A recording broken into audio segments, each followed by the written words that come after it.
I didn't speak to my father for the last 30 years of his life. I didn't go to his funeral. Long before he actually died, I told everyone he was already dead to me. And then, 50 years later, I learned why he did what he did. I'm 81 years old now, and I need you to hear this story before you make the same mistake I did. My father died 23 years ago. For the 30 years before that, we didn't speak at all. When I heard he was gone, I didn't cry. I told myself I'd already moved on. I told myself I had every right to stay angry. Last month, my cousin David showed up at my door with a box. Inside was a letter my father wrote to me in 1995, 1 year before he died. I sat at my kitchen table, my hands shaking, reading those words, and everything I had believed for half a century collapsed. I had spent 50 years angry at a man who loved me far more than I ever knew. My father, Thomas, worked as a printing press operator. Every morning at 4:30, I'd hear his heavy boots on the wooden stairs of our small house in Pittsburgh. He made his coffee in the dark, left the house at 5 a.m. He wasn't a talker. Not then. Not ever. Other kids had dads who coached Little League or told jokes at dinner. Mine sat quietly with his newspaper, his hands permanently stained with ink. My mother used to say he showed love through actions, not words. Back then, I thought that was just something she told herself. He fixed my bike without being asked, never missed a parent-teacher meeting, even if he sat in the back and said nothing. But I wanted more. I wanted a dad who put his arm around my shoulder, who said he was proud of me. I wanted laughter, conversation, a connection. Instead, I got silence and ink-stained hands. The distance between us grew slowly, like rust on metal. In high school, I tried to talk to him about my dreams, my plans. He'd nod, grunt, and go back to his paper. Barely even looked at me.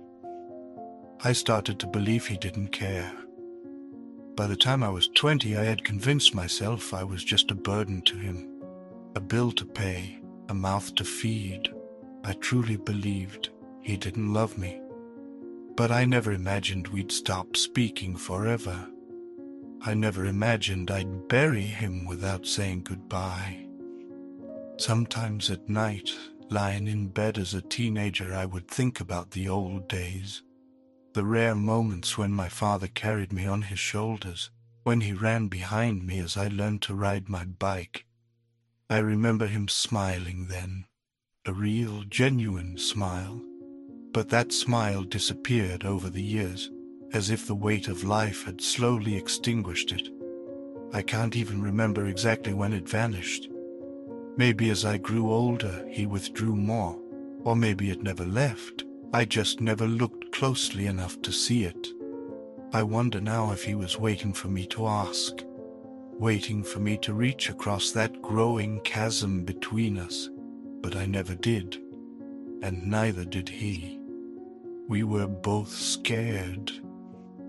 Scared of vulnerability, of rejection, of saying the wrong thing. So we said nothing at all. May 3rd, 1968, my mother's birthday. I remember the date clearly. I was 24 years old. I was sitting in our living room with Eleanor, the woman I loved, the woman I wanted to marry. I had rehearsed the conversation for weeks. Dad, I need to talk to you about something important. He lowered his newspaper and looked at me. I said, Eleanor and I want to get married. I know we're young, but I got accepted into night school for engineering. We have a plan. We've thought it through. He folded the paper slowly. You can't. 3 words, that was it. What do you mean I can't? I'm 24. I love her. We're ready. You're not marrying that girl, he said. Flat. Final. End of discussion. My face burned. That girl, her name is Eleanor. You don't get to decide my life. He stood up. As long as you live under this roof.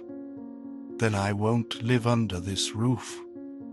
My mother rushed in from the kitchen, but it was already too late. My father had that stone look on his face, the one he got when his mind was made up. He told me if I walked out that door with her, not to come back.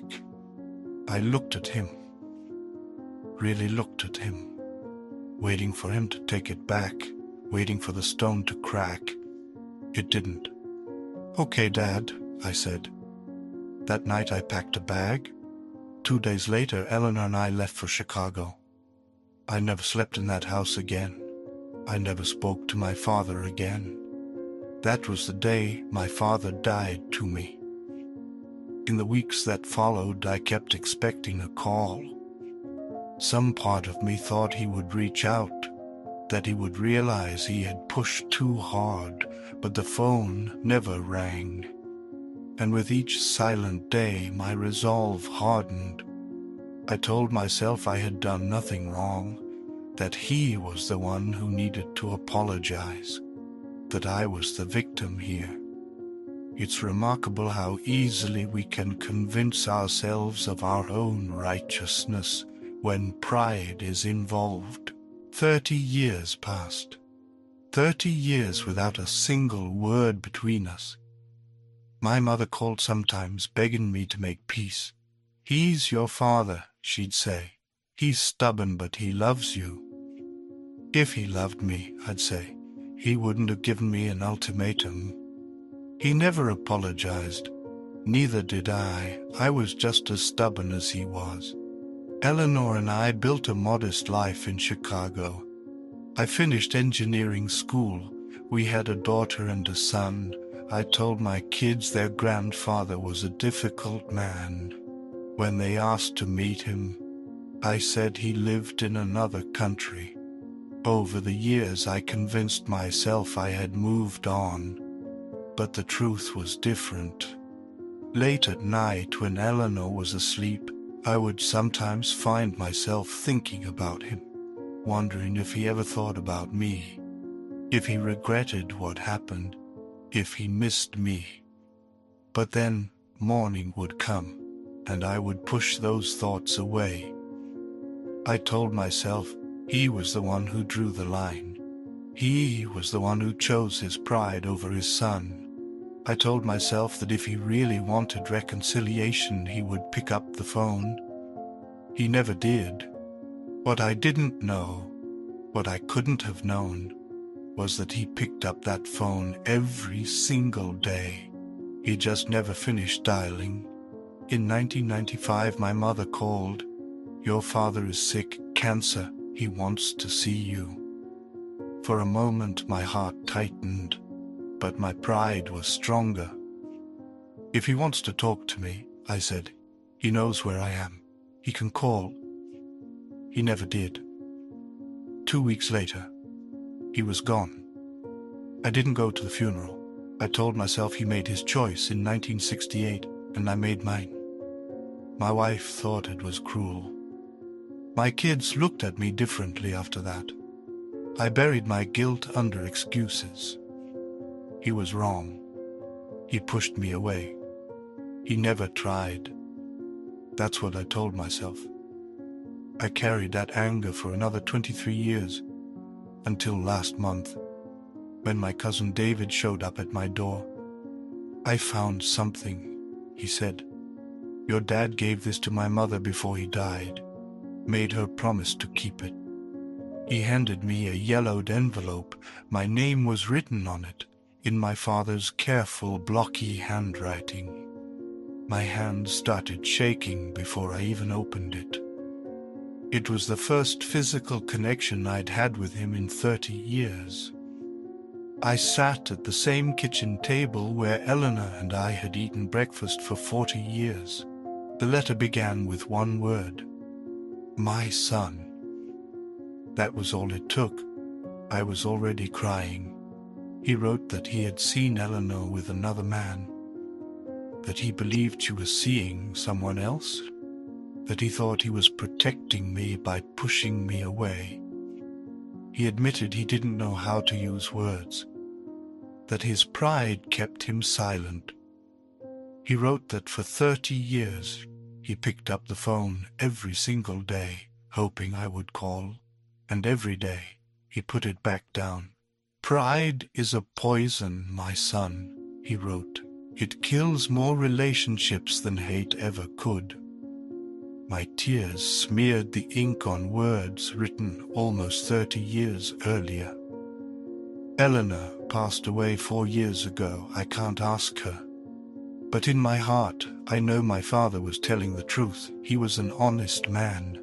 My father was trying to protect me, and I hated him for it. I spent 50 years angry at a man who loved me and missed me every single day. 50 missed Christmases.